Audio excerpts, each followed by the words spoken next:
Vamos abrir então a palavra do Senhor em Gênesis capítulo 11. Chegou o momento de nós pregarmos a palavra do Senhor. Gênesis capítulo 11, nós vamos estar lendo dos versículos 1 a 9. E o tema da mensagem desta noite: Babel, um projeto falido. Vou repetir, creio que já está ali no nosso monitor. O tema da mensagem desta noite: Babel, um projeto falido. Gênesis capítulo 11, versículos 1 a 9, diz assim a palavra do Senhor: Ora, em toda a terra havia apenas uma linguagem, uma só maneira de falar. Sucedeu que, partindo eles do Oriente, deram com uma planície na terra de Sinar, e habitaram ali. E disseram uns aos outros: Vinde, façamos tijolos, e queimemo-los bem. Os tijolos serviram-lhes de pedra, e o betume de argamassa. Disseram: Vinde, edifiquemos para nós uma cidade, uma torre, cujo tope chegue até os céus, e tornemos célebre o nosso nome, para que não sejamos espalhados por toda a terra. Então desceu o Senhor para ver a cidade e a torre, que os filhos dos homens edificavam. E o Senhor disse: Eis que o povo é um, e todos têm a mesma linguagem. Isto é apenas o começo. Agora não haverá restrição para tudo que intentam fazer. Vinde, desçamos e confundamos ali a sua linguagem, para que um não entenda a linguagem de outro. Destarte o Senhor os dispersou dali pela superfície da terra, e cessaram de edificar a cidade. Chamou-se-lhe por isso o nome de Babel, porque ali confundiu o Senhor a linguagem de toda a terra, e dali o Senhor os dispersou por toda a superfície dela. Senhor, nosso Deus e nosso Pai, mais uma vez, Pai, te pedimos, abre o nosso entendimento, Senhor. Fala conosco de uma forma especial, Pai, para que nós possamos compreender, Jesus, nesta noite, que não vale a pena, Senhor, ó Deus, realizar nada fora da Tua vontade. Que possamos estar no centro da Tua vontade, que possamos escolher, Senhor, a melhor parte, que é estar aos Teus pés, cumprindo aquilo que o Senhor tem determinado para cada um de nós, Pai.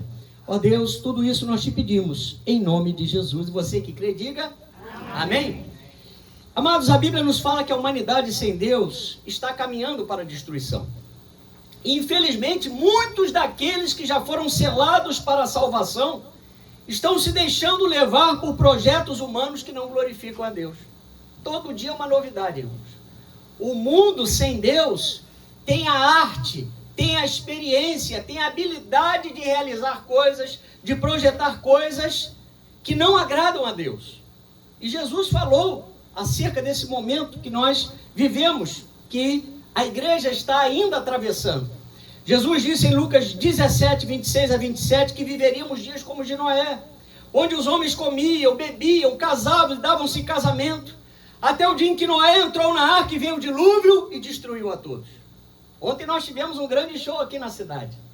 Todo mundo que não pertence ao Senhor, aqueles que gostam daquela determinada cantora, estavam lá, né? Agitados, envolvidos com aquela situação, porque o inimigo está trabalhando para que as pessoas não compreendam a linguagem de Deus para esse tempo.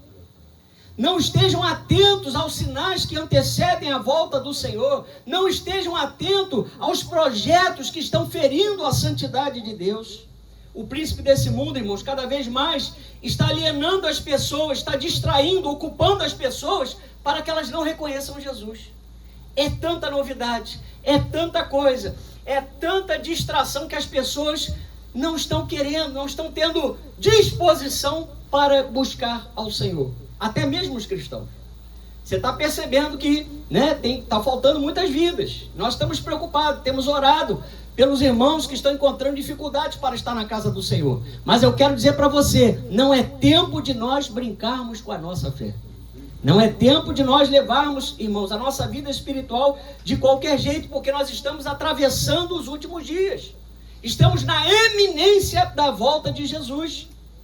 Então, hoje, através da arte, da política, dos hábitos e costumes que ferem a santidade do Senhor, irmãos, especialmente pelas religiões, o homem está tentando ocupar o seu tempo com aquilo que não edifica. Está gastando dinheiro naquilo que não é pão. E onde está a igreja do Senhor diante disso? O que nós estamos fazendo? Porque essas pessoas que desenvolveram esse projeto lá em Babel, tanto a cidade, mas especialmente a torre, eram descendentes de Noé. Eram pessoas que estavam debaixo de uma aliança que havia sido estabelecida entre o Senhor, Noé e a sua descendência. Você sabia que existe uma aliança do Senhor com a tua vida, com a tua casa, com a tua família, e que essa aliança precisa ser preservada na obediência? Essa aliança precisa ser preservada, irmãos, na presença do Senhor. Mas essa cultura anticristã que financia o mal, essa cultura anticristã que está fazendo as pessoas se inflarem com orgulho, com o ego, irmãos, está afastando cada vez mais as pessoas de Deus. Porque o objetivo do inimigo nesses últimos dias é colocar o homem no centro e dar prazer a esse homem. É a cultura do prazer. As pessoas não estão mais dispostas a sacrificar. Nós somos de um tempo, irmãos, como igreja, que se marcassem evangelismo meio-dia, podia estar o sol que fosse, os irmãos estavam lá. Hoje, a cristandade, né? A igreja do Senhor espalhada sobre a face da terra está seletiva.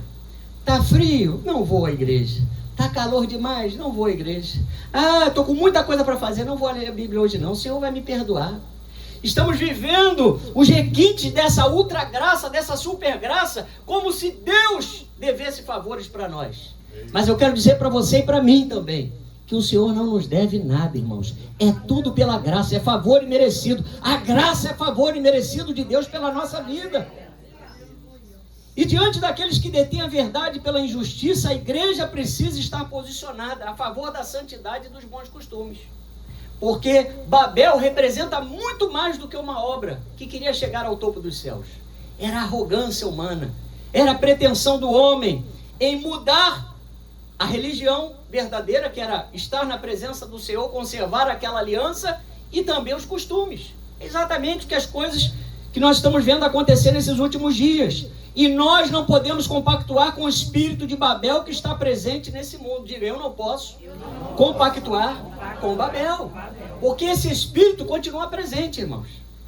Eu sempre lembro os irmãos que os cenários, eles até mudam, mas os atores são os mesmos. Satanás, o homem e Deus que está assistindo tudo do seu alto e sublime trono. 2 Timóteo 3, 1-5, a Bíblia diz que os homens desses dias, irmãos, haveriam tempos difíceis, pois eles seriam egoístas, avarentos, orgulhosos, vaidosos, xingadores, ingratos, desobedientes aos seus pais e não terão respeito pela religião. Estou lendo aqui na nova tradução linguagem de hoje. Não terão amor pelos outros e serão duros, caluniadores, incapazes de se controlarem. Vai vendo, é o tempo que nós estamos vivendo. Violentos, inimigos do bem, serão traidores, atrevidos, cheios de orgulho, amarão mais os prazeres do que a Deus.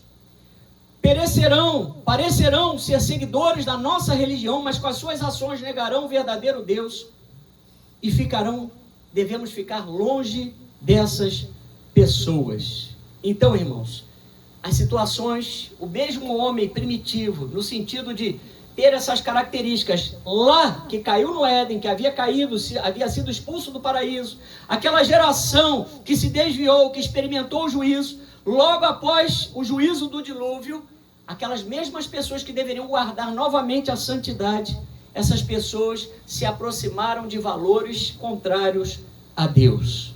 E a verdade é que a palavra nos fala que tanto no princípio como também no fim dos tempos, vai se levantar uma geração de homens que se empenharão em levar pessoas para cada vez mais longe de Deus. E o livro de Gênesis fala isso. Porque o livro de Gênesis é o livro dos começos. Você pode dizer o livro de Gênesis é o livro das origens. Então Deus aqui nos fala de tudo, irmãos. Deus nos apresenta a criação. Deus nos apresenta como ficou após o pecado essa criação. Então Deus nos mostra todas as coisas, por quê? Para que nós creiamos que foi Deus que criou o universo, que foi Deus que criou o homem e que nós precisamos andar segundo as suas leis. Vamos lá em Hebreus capítulo 11, vamos lá para você poder ver. Importante você ter essa convicção. Hebreus 11, 3 diz assim a palavra do Senhor. Pela fé, Hebreus 11, 3, pela fé entendemos que foi o universo formado pela palavra de Deus, de maneira que o visível vê existir das coisas que não aparecem.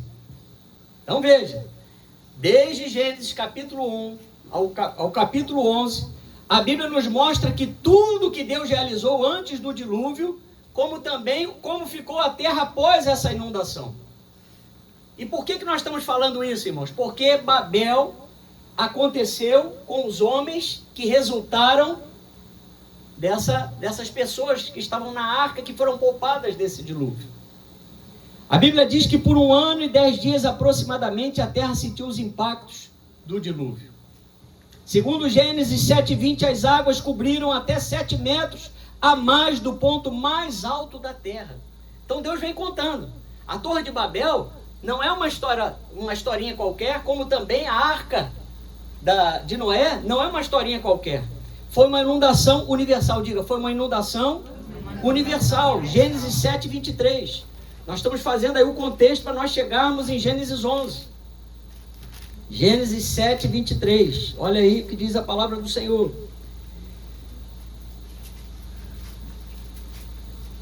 Assim foram exterminados todos os seres que havia sobre a face da terra, o homem e o animal, os répteis e as aves dos céus. Foram extintos da terra. Ficou somente quem, irmãos?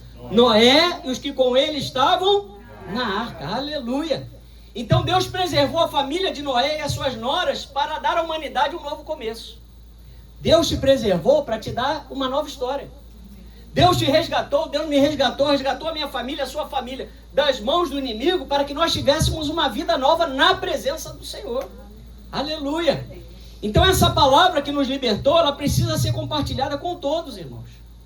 Gênesis também nos mostra que um dia a terra esteve sem forma e vazia, não é? Que o Senhor foi criando cada etapa da sua criação. A Bíblia fala como o pecado atingiu a sua criação e a graça de Deus na promessa de que um descendente nascido de mulher esmagaria a cabeça da serpente.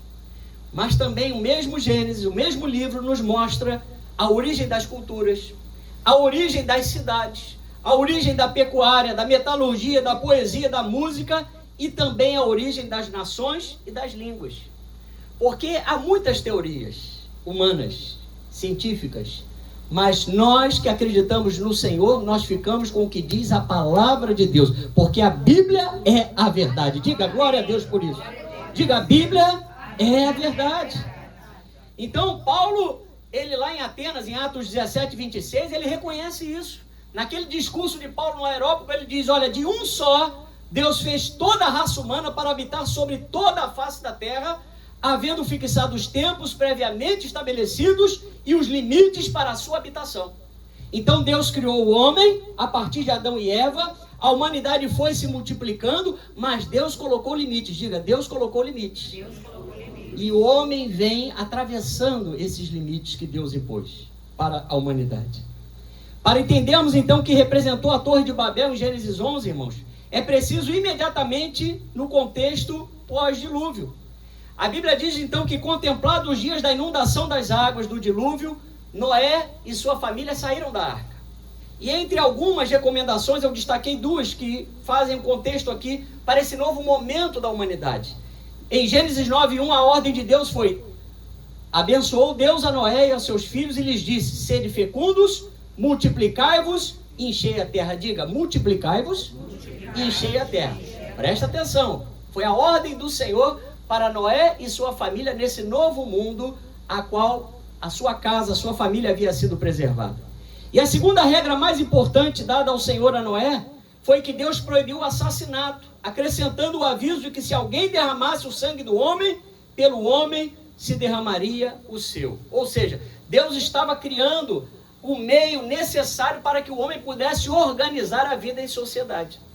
Veja, o homem tinha que crescer, se multiplicar, encher a terra e também colocar ordem. Aquele que ferisse alguém a ponto de morrer, matar uma pessoa, deveria perder a sua vida naquele momento. Portanto, Deus havia falado claramente à família de Noé, sede fecundos, multiplicai-vos e enchei a terra. Então, passou o dilúvio, a arca pousou lá em Ararat, nas montanhas da Armênia, onde ali Noé então tornou-se lavrador, e os seus descendentes se espalharam nas margens dos rios Tigre e Eufrates, a leste do Ararat, até então chegar na planície de Sinar, onde ali então eles cresceram mais, se multiplicaram, iniciou-se ali um grande projeto, mas um projeto falido. Eu quero lembrar os irmãos que Deus viu que havia unidade, que embora eles falassem uma só linguagem e estivessem unidos num só propósito, aquele propósito era maligno. Então nós vamos falar aqui que nem toda unidade é para o bem. Guarde isso, nem toda unidade é para o bem. Gênesis capítulo 11, deixa agora aí aberto aí a sua Bíblia em Gênesis capítulo 11, versículo 4 diz: disseram, vinde, edifiquemos para nós uma cidade, uma torre cujo tope chegue até os céus, e tornemos célebre o nosso nome, para que não sejamos espalhados por toda a terra. Olha só, eles mudaram a verdade de Deus. Ao invés de se multiplicarem e dominarem a terra como Deus queria, eles criaram um grande centro para o quê? Para que ali o homem estabelecesse a sua vontade e promovesse o ego do próprio homem. Seria a primeira vez na história, irmãos, que haveria uma concentração de poder no reino humano, onde a partir desse momento todas as coisas sofreriam interferência dessa obstinação do homem. Irmãos, quantos projetos a humanidade tem atravessado, tem visto, tem presenciado, vivenciado, que são literalmente frutos da obstinação, da idolatria e do ego dos homens poderosos dessa terra. Mas diga assim, Deus está vendo. Amém? Você vê homens gastando rios de dinheiro, com pessoas e mais pessoas, países e mais países, regiões da terra sofrendo com seca, sofrendo com fome, sofrendo com inundações, desastres climáticos, e os homens poderosos se empenhando em realizar guerras, fabricar armas de destruição. E Babel, irmão, significa confusão e aponta para o resultado inevitável de qualquer projeto que Deus fique de lado e que não esteja de acordo com a vontade de Deus. Então isso acende um alerta para a nossa vida, porque às vezes nós também temos a nossa Babel. Às vezes nós também estamos levantando torres ao invés de altares. Diga assim, Deus me chamou para levantar altares e não torres. Nesse momento aqui, aqueles homens que deveriam guardar a aliança de Deus com Noé e seus descendentes, trocaram a lógica da coisa, irmão. Isso é um alerta para nós, porque todos os nossos planos precisam estar aos pés do Senhor. Pastor, mas eu preciso orar. Nós falamos na semana passada, antes de tudo, pois, exorto que vocês orem, intercedam, supliquem, coloquem as orações de vocês diante do Senhor, disse o apóstolo Paulo. Mas eu quero ler com vocês Tiago, capítulo 4. Olha o que diz a Bíblia aí, acerca dos projetos. Tiago, capítulo 4, versículos 13 a 17, diz assim, a palavra do Senhor. Atendei agora vós que dizeis, hoje ou amanhã iremos para a cidade tal. E lá passaremos um ano, e negociaremos, e teremos lucros. Mas vós não sabeis o que sucederá amanhã. Que é a vossa vida? Sois apenas como neblina que aparece por instante e logo se dissipa. Capítulo 4, agora versículo 15. Em vez disso, devias dizer, se o Senhor quiser, não só viveremos, como também faremos isto ou aquilo. Agora, entretanto, vos jactais das vossas arrogantes pretensões. Toda jactância semelhante a essa é maligna. Meu Deus do céu. Então toda essa glória é maligna, toda essa vontade que as pessoas têm, os homens têm, e às vezes até nós crentes temos em alguns momentos de realizarmos coisas fora da vontade de Deus, é maligno, irmãos, vai nos levar a dificuldades. Mas os descendentes de Noé se esqueceram disso. Até aqui todos falavam a mesma língua e todos pensavam num só propósito. Ou seja, eles imaginaram que ao fortalecer o poder humano, poderiam construir uma cidade grande e uma torre que chegasse até o topo dos céus para fazê-los imortais. Irmãos, só Deus para conhecer os propósitos do coração do homem. Mas como tem gente querendo, um espaço na glória, se ostentando como Deus ao redor desse mundo. Em diferentes escalões, em diferentes lugares, em diferentes posições. Esse era mais um projeto megalomaníaco, irmãos. E Deus estava atento ao que essa humanidade queria fazer. Salmo 33, versículos 13 a 15, diz que o Senhor olha do céu. Ele está vendo todos os filhos dos homens. Do lugar da sua habitação, ele contempla os habitantes da terra. Ele forma seus corações da mesma maneira, ele considera todas as suas obras. Então, irmãos, não se esqueça disso. Deus não perdeu o controle. Ele está atento ao que se passa na terra. A Bíblia diz que ele vê os homens como gafanhotos. De tão grande que é o nosso Deus, ele nos vê como gafanhotos. Ele está vendo tudo, ele conhece a todos simultaneamente, imediatamente, instantaneamente. Gênesis 11:6 diz que Deus fala que o povo era um e tinha a mesma linguagem. Existem hoje no mundo, irmãos, grandes ajuntamentos e organizações que puramente existem para confrontar a autoridade divina. Você vê aí ideologias, você vê partidos, você vê uma série de situações que estão acontecendo nesse mundo que está cada vez mais empolvorosa, porque o mundo precisará ser sacudido para que de repente surja uma solução humana, mas diabólica, chamado anticristo. A Bíblia descreve, irmãos, no caso aqui de Gênesis capítulo 11, que essa solução foi criada por Nimrod. O homem caçador, o homem poderoso, o primeiro a estabelecer um reino organizado. Tipifica até mesmo o anticristo, né? Nimrod era bisneto de Noé e foi o primeiro homem poderoso descrito após o dilúvio. Vamos lá em Gênesis 10, 8 a 10. Vocês estão entendendo, meus irmãos? Amém? É uma noite de ensino, né? Nós temos que ir à Bíblia. Gênesis 10, 8 a 10 diz assim: Cuxi gerou Nimrod, o qual começou a ser poderoso na terra. Foi valente caçador diante do Senhor. Daí dizer-se, como Nimrod, o poderoso caçador diante do Senhor. Versículo 10, o princípio do seu reino foi Babel, Ereque, Acade e Calné, na terra de Sinar. Ou seja, irmãos, Nimrod nesse momento passaria a liderar um império que incluía toda a Mesopotâmia, tanto a Babilônia ao sul quanto a Síria ao norte, e posteriormente Babel. Ou seja, a história conta, os historiadores, especialmente Flávio Joséfo, diz que Nimrod se dedicava a afastar os homens de Deus. Era um homem mau. Esse caçador aqui não é o caçador que os irmãos estão pensando, que a maioria de nós pensamos, que é o caçador do animal, né? Daquela presa para poder se alimentar, não. Era um homem mau, um homem tirano, era um homem que desafiava, não é? Aqueles que se levantassem contra ele. E como o homem quis exaltar os seus próprios feitos e louvar o seu nome, irmãos, eles se uniram para construir uma cidade. Porque o propósito era banir o controle do Senhor sobre as suas vidas. Gênesis 11:6 diz assim: E o Senhor disse, eis que o povo é um e todos têm a mesma linguagem. Isto é apenas o começo, agora não haverá restrição para tudo que intentam fazer. Meus irmãos, para o Senhor, a Trindade, o Pai, o Filho e o Espírito Santo, vinde, desçamos e confundamos. Eles decidiram realmente descer, por quê? Porque havia um propósito que só o Senhor podia parar. Existem propósitos malignos que nascem no coração do homem, que só o Senhor pode parar. E quem crê que o Senhor pode parar? Amém? O Senhor vai parar, em nome de Jesus. Os propósitos malignos serão parados, até o anticristo. Nós vamos ver já já que o próprio Senhor vai parar ele, vai destruí-lo com o sopro da sua boca. Sem o conhecimento, irmãos, da palavra de Deus, sempre o homem se tornará inimigo de Deus. Mas essa geração de descendentes de Noé, que quiseram ostentar, se levantar contra Deus, a Bíblia diz que, lá em Gênesis 11, 3 a 4, que eles quiseram fazer tijolos, os tijolos lhes serviriam de pedra e o betume de argamassa, para que eles edificassem uma cidade e uma torre para chegar até os céus. Então foi uma sequência de erros. A autossuficiência, façamos tijolos. Depois vem a segurança sem Deus, edifiquemos uma cidade. E depois a autoglorificação, façamos um nome para nós. Irmãos, o desviado, ele tem certezas diabólicas.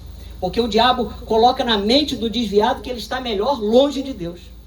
Que ele pode mais coisas longe de Deus.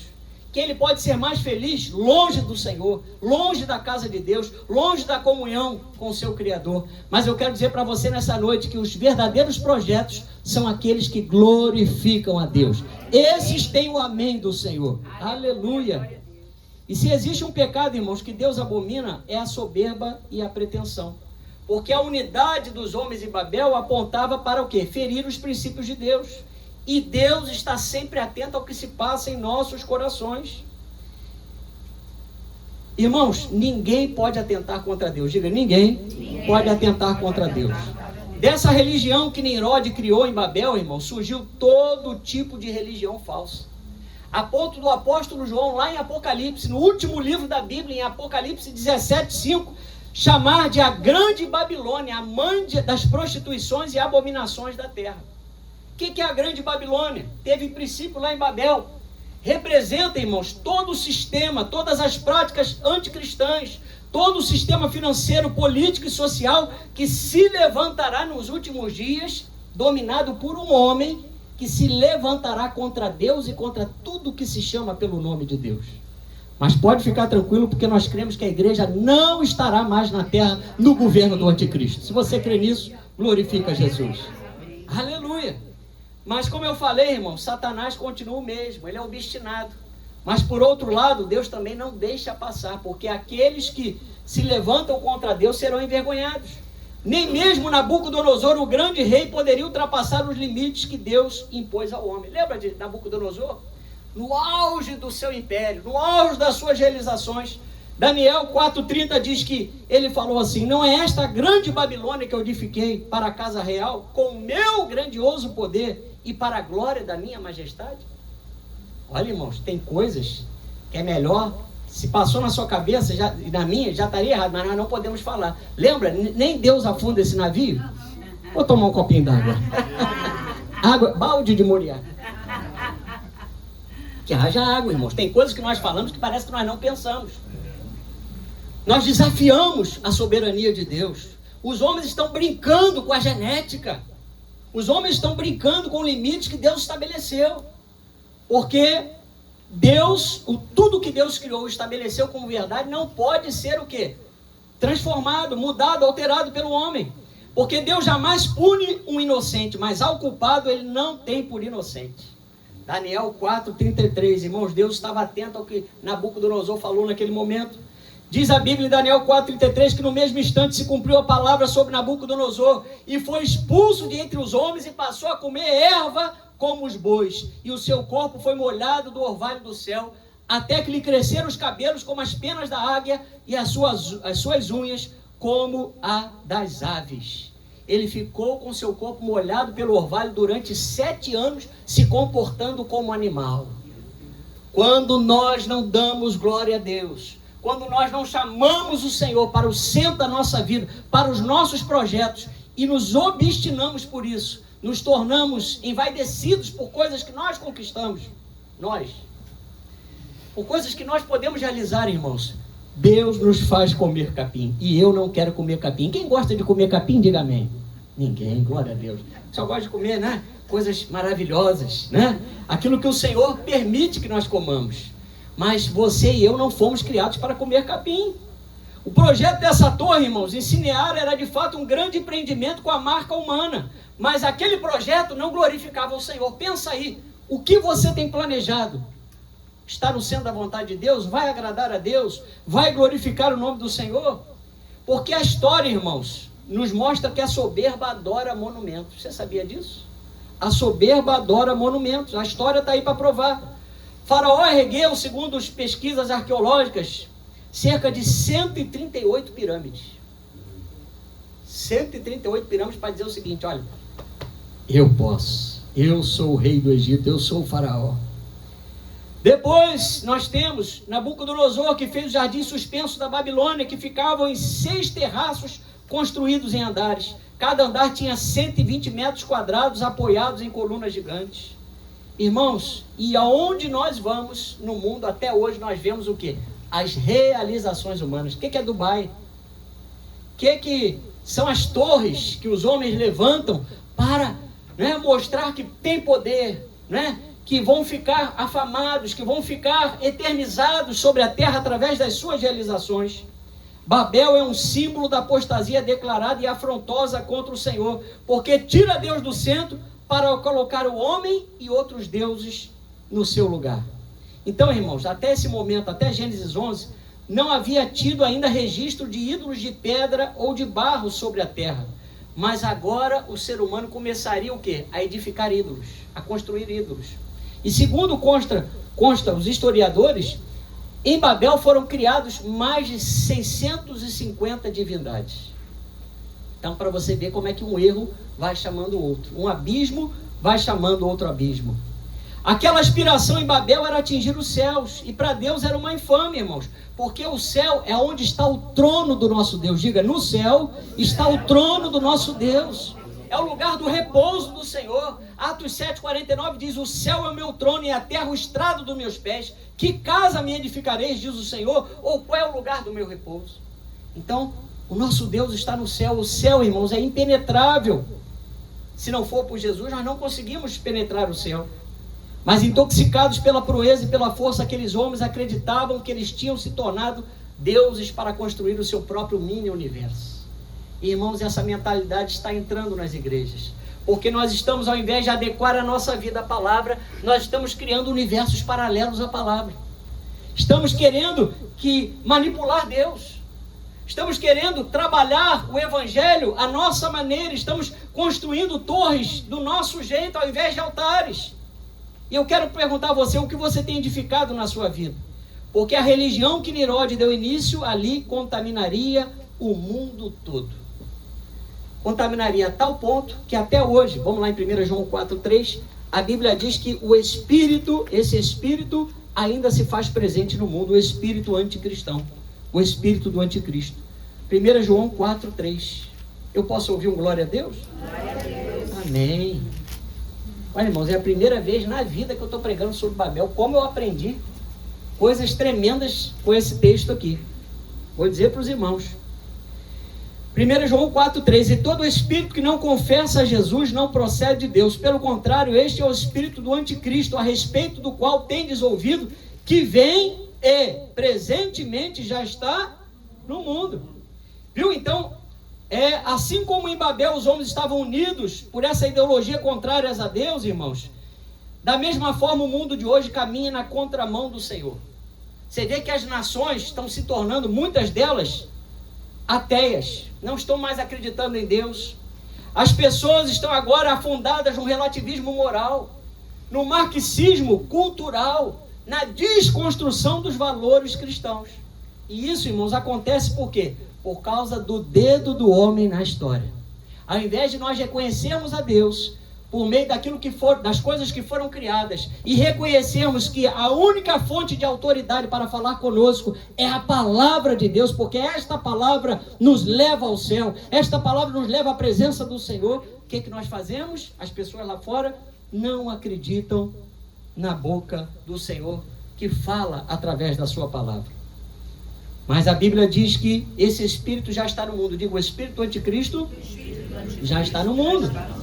Será em meio a tudo isso que surgirá o anticristo, a quem o dragão, o diabo, lhe dará o seu poder e o seu trono e grande autoridade. Irmãos, o anticristo vai ser como um Nirode bombado nos últimos dias. O Nirode que em Gênesis capítulo 11 afrontou a Deus, foi o responsável por manter as pessoas unidas num só propósito satânico, será semelhante à atuação do anticristo nos últimos dias. A Bíblia diz que esse anticristo, esse Nirode dos últimos dias, proferirá arrogâncias e blasfêmias, receberá autoridade sobre cada tribo, povo, língua e nação. Adorá-lo-ão todos que habitam sobre a terra, exceto aqueles cujos nomes estão escritos no livro da vida. Oh, aleluia! Quem tem o nome escrito no livro da vida, glorifica ao Senhor. Então você não vai receber a marca da besta. Você não vai adorar a besta, a imagem do homem da iniquidade. Igreja, ele vai se aproveitar da divisão do mundo de hoje para propor uma só religião. Você está vendo como é que o mundo está dividido? Ninguém mais consegue se entender. Na política, na vida em sociedade, as pessoas se desrespeitando. Mostrou o que aconteceu durante o show, as pessoas fazendo coisas a céu aberto, lá na praia de Copacabana, não sei se vocês viram, né? Amanhecendo o dia, a Columbe estava chegando com as caçambas para tirar o lixo, roubaram as caçambas, mal descido do caminhão. Alguém viu? Vejam, nós estamos vivendo esses dias. A sociedade dividida em polarização, em situações que não vai levar ninguém a lugar nenhum. E Satanás vai se aproveitar disso, irmãos. Por quê? Porque ele virá com uma suposta solução. A Bíblia diz que a manifestação desse governante mundial enganará muitos segundo a eficácia do poder de Satanás. Paulo fala 2 Tessalonicenses 2,9, que o aparecimento do iníquo é segundo a eficácia de Satanás, com todo o poder e sinais e prodígios da mentira. É por isso que a Bíblia diz que quando ele se manifestar, todos crerão que ele é o Messias, inclusive os judeus, inclusive Israel, porque ele vai enganar, ele vai ter um poder de persuasão. Aqueles que rejeitaram Jesus em vida ou tiverem ficado na terra após o arrebatamento, verão com os próprios olhos o governo do próprio Satanás personificado em figura humana. Mas graças a Deus, eu vou dizer glória a Deus por isso, a igreja já terá sido arrebatada e nós estaremos no céu nas bodas do Cordeiro. Enquanto a terra estará afundada em 7 anos da grande tribulação, nós estaremos com Jesus na glória. Aleluia! Irmãos, o carisma será tão forte desse homem que as nações e os homens ficarão maravilhados com o seu trabalho.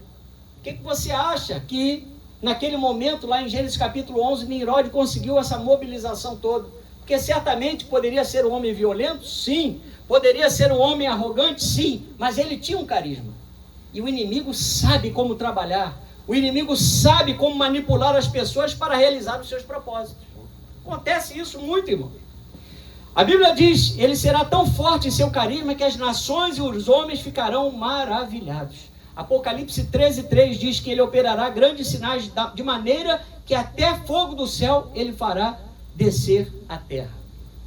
E Apocalipse 17:13 diz que por isso todos os governos do mundo darão à besta o poder e a autoridade. Mas não se esqueça, irmãos, Deus nunca perdeu e nunca perderá o controle da história. Aleluia. Tudo só acontece com a permissão dele.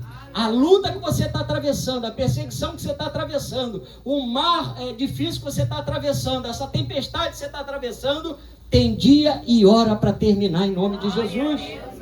Aleluia! Apocalipse 13 diz que o anticristo será semelhante ao leopardo, pois terá um caráter calculista e perigoso. Terá pés como de urso, apontando para a grande força do anticristo enganar as nações. Terá boca de leão, nos mostrando o poder destruidor para perseguir os inimigos. Porque vai haver, irmãos, uma matança muito grande de todos aqueles que se levantarem contra o anticristo, inclusive os cristãos que ficarem durante a grande tribulação.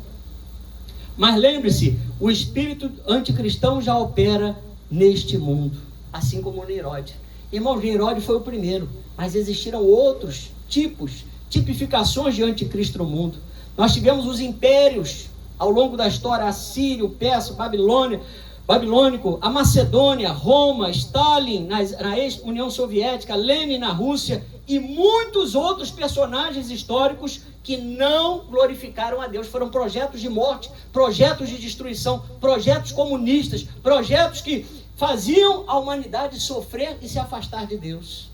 Mas graças a Deus que, porque nos amou com precioso amor e profundo amor, que Deus sempre destinou a sua graça para o homem em toda a face da terra. Aleluia! Aleluia! O anticristo requererá, irmão, das nações a adoração à sua pessoa. Após enganar os judeus ostentando-se como Messias, ele estabelecerá um novo culto de adoração à sua imagem e ordenará a cessação de sacrifícios no templo e se assentará nele, ambicionando para si a glória divina. Exatamente como os homens fizeram lá em Babel. Nós vamos chegar ao topo dos céus e vamos ter o nosso nome afamado, né? Lembrado por toda a terra. Porque além de ser uma estrutura, uma construção de aproximadamente 92 metros de altura, aquela torre, segundo a história, era também um local onde se praticavam ritos religiosos. Era como se fosse um sinal, uma antena, onde eles ali achavam que iam receber respostas para as suas orações, para os seus pedidos, porque era uma tentativa humana de se chegar a Deus. Mas com Deus não. Deus é quem envia a resposta. Deus enviou Jesus. Jesus é a resposta de Deus para a humanidade. O homem, através das religiões, ele quer se aproximar de Deus. Ele cria dogmas, ele cria ritos, ele cria tradição, ele cria uma série de coisas, simpatias, ele cria um monte de bobagens. Mas Deus não. Ele enviou Jesus e nos deu a sua palavra. Você pode dar glória a Deus por isso? Aleluia, glória a Deus. Aleluia, irmãos. Aleluia. Então, aqueles que estiverem aqui durante o governo do anticristo e recusarem a essa marca, a marca da besta, serão declarados inimigos por não adorá-lo e por isso serão mortos. E ao final da grande tribulação na batalha do Armagedon, uma reunião de forças militares no Oriente Médio se levantará contra Israel para destruir o povo da promessa, mas a Bíblia diz que Jesus estará reunido com os seus e entrará em ação para socorrer o seu povo. Porque, irmãos, ninguém pode parar os projetos de Deus. Porque lá em Gênesis capítulo 11, o que o Senhor havia falado? Que eles deveriam crescer, se multiplicar e se espalhar pela terra, de uma forma ou outra, irmãos. Os planos de Deus serão colocados em prática, porque agindo Deus, diz a palavra do Senhor, ninguém pode impedir. Ninguém pode impedir. Aqueles homens lá de Gênesis capítulo 11 estavam achando, literalmente achando, que poderiam ocupar uma posição de vanglória, obstinada diante de Deus. Mas o próprio Deus entrou em ação, e a Bíblia diz lá em Gênesis capítulo 11, vamos lá para você poder ver, que o Senhor confundiu aqueles homens para que de uma forma ou de outra eles pudessem fazer a vontade de Deus e não a sua própria vontade. Vamos lá, versículo 8 em diante. Vamos ler do 7, né? Para você poder entender. Aleluia. Diz assim: vinde, desçamos e confundamos ali a sua linguagem, para que um não entenda a linguagem do outro. Destarte o Senhor os dispersou dali pela superfície da terra, e cessaram de edificar a cidade. Chamou-se-lhe por isso o nome de Babel, porque ali confundiu o Senhor a linguagem de toda a terra, e dali o Senhor os dispersou por toda a superfície dela. Então, irmãos, toda essa variedade linguística, toda essa variedade de povos e nações, de dialetos, né? Das mais diferentes raças, etnias, culturas e famílias, isso se dá a essa ação do Senhor, porque o Senhor confundiu. O propósito ali era mau. Digo, o propósito era mau. Eles estavam fora da vontade de Deus. E o Senhor, então a Bíblia diz que desceu, confundiu a linguagem de toda a terra, e dali o Senhor os dispersou por toda a superfície dela.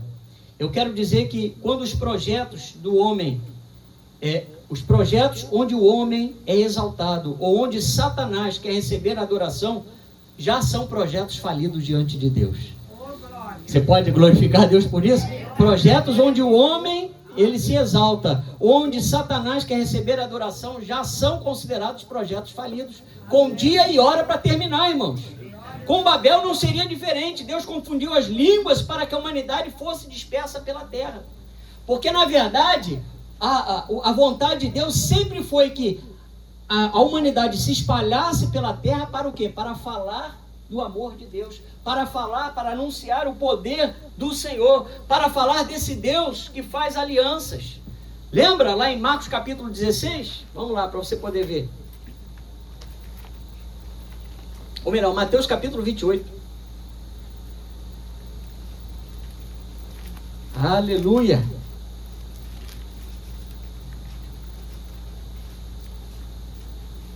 Mateus capítulo 28, versículos 18 em diante, nós vemos aí que antes de Jesus ser assunto aos céus, nós vemos de novo aqui a necessidade da dispersão. Mas, irmão, não é dispersar de qualquer forma, não.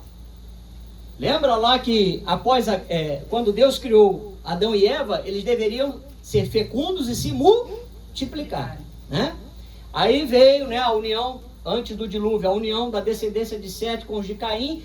Formou-se aquela geração desviada de Deus, homens maus, violentos. Deus então olhou do céu, viu só Noé, havia graça na vida de Noé. Deus então preserva Noé, sua casa, sua mulher, seus 3 filhos, suas noras. E o que acontece? Pós-dilúvio, eles deveriam se espalhar. Nós vimos isso lá no início da mensagem, mas a coisa não aconteceu, né? Então Deus agiu, Deus interviu. E aqui, mais uma vez agora, como igreja, diga assim: como igreja, eu sou o povo da promessa.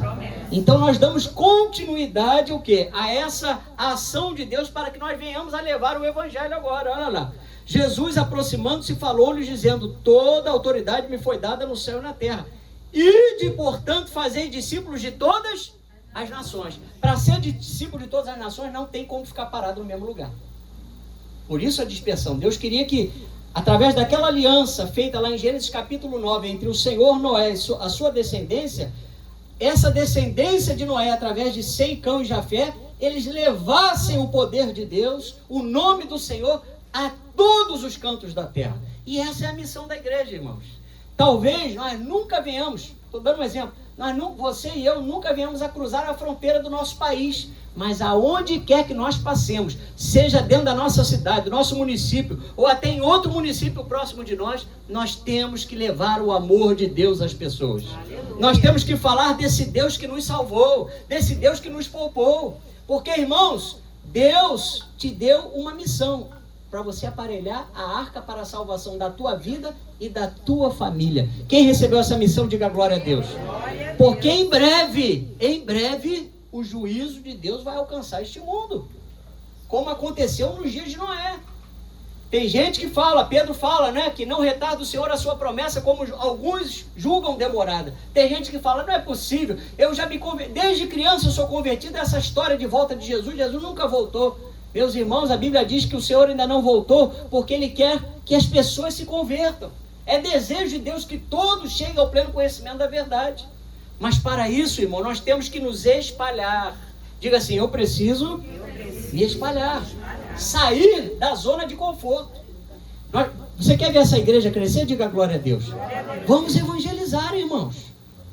Nós temos que fazer a nossa parte, a nossa diferença. Nós temos que ir a todas as nações, batizar em nome do Pai, do Filho e do Espírito Santo e ensinar a guardar todas as coisas que vos tenho ordenado. Temos que fazer discípulos. Ovelha gera ovelha, discípulo gera discípulo. O pastor cuida das ovelhas, o pastor cuida dos discípulos. Então, por essa dispersão, por essa ação do Senhor, lá em Gênesis capítulo 11, passou a existir uma grande diversidade de línguas, raças, etnias, culturas e famílias, sendo aproximadamente 7.000 idiomas e milhares de dialetos. Não precisa ir muito longe, você sai do Brasil, daqui do Rio de Janeiro, capital, vai para o interior de Minas, ou lá para o interior da Bahia, ou lá para dentro do Amazonas, lá para o Acre, você vai ver, né, um linguajar diferenciado, né, um dialeto local, né? E se bobear, a gente vai ficar boiando, que a gente vai ouvir as pessoas conversando, não vai entender o que elas estão falando. Tamanha riqueza cultural e linguística dentro do próprio Brasil. Agora você imagina a ação de Deus em espalhar aqueles homens, porque ninguém mais se entendia. Deus deu porções de diferentes dialetos e línguas. Estima-se que haja entre 300 e 400 línguas ainda não catalogadas em regiões do Pacífico e da Ásia. Irmãos, ainda tem muita obra para a igreja realizar. Jesus está próximo, está, mas nós precisamos aproveitar esse momento para poder falar do amor de Deus, nos espalhar, onde nós passarmos, levarmos as boas novas de salvação, porque o nosso propósito é santo. Diga, o meu propósito, o nosso propósito é santo. Amém? Nós não queremos edificar uma torre para fazer célebre o nosso nome, nós queremos glorificar o nome de Jesus. Nós não queremos o governo de um homem que tem as marcas da iniquidade, irmãos. Não queremos o governo de um homem que vai carregar em si as marcas do iníquo. Vai ser o próprio anticristo, irmão. Você imagina o que será a terra no governo do anticristo. E você vê essa geração de crianças e adolescentes já se acostumando com o ambiente de maldade, com esse ambiente pernicioso, com esse ambiente terrível que há nas salas de jogos, nesses bate-papos, nessas coisas todas que acontecem nessa internet que nós nem conhecemos e que nem é bom conhecer. Porque é o instrumento do inimigo para perverter essa geração, para ser a geração que vai ser governada pelo anticristo. As pessoas estão se acostumando com aquilo que é abominável, com aquilo que é mal, com aquilo que é contrário a Deus, não é? Mas a igreja, não é? Como nós pregamos na semana passada, Ló, embora ele estivesse em Sodoma, ele não sentia prazer nas coisas que estavam acontecendo à sua volta. Nós como igreja, irmãos, não podemos nos conformar com este mundo. Não ameis o mundo, diz a palavra de Deus, porque o amor do Pai não está nele, não é? Nós não podemos amar este mundo. Eu vou chamar a equipe de louvor. Irmãos, projetos contrários a Deus. Babel fala disso. Atendei, pois, hoje, a cada um de nós, né, que temos realizado projetos, feito projetos. Será que você tem submetido esse projeto ao Senhor? Será que você tem pensado que, através disso que você está pensando, o nome do Senhor vai poder ser glorificado na tua vida? Ou esse projeto, ele existe para provar para alguém que você pode alguma coisa, que eu posso alguma coisa?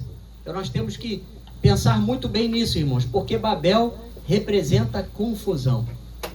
Quantos projetos nós já nos envolvemos que ao longo da caminhada naquele projeto nós percebemos que ali estava uma confusão, porque não glorificavam a Deus, não tinham propósitos santos, não havia a inteireza do coração daquelas pessoas em convidar o Senhor para tomar a frente daquelas situações. Mas eu quero dizer para você que se você apresentar nessa noite a tua vida ao Senhor, se você confiar nele, a Bíblia diz, tudo mais Ele fará.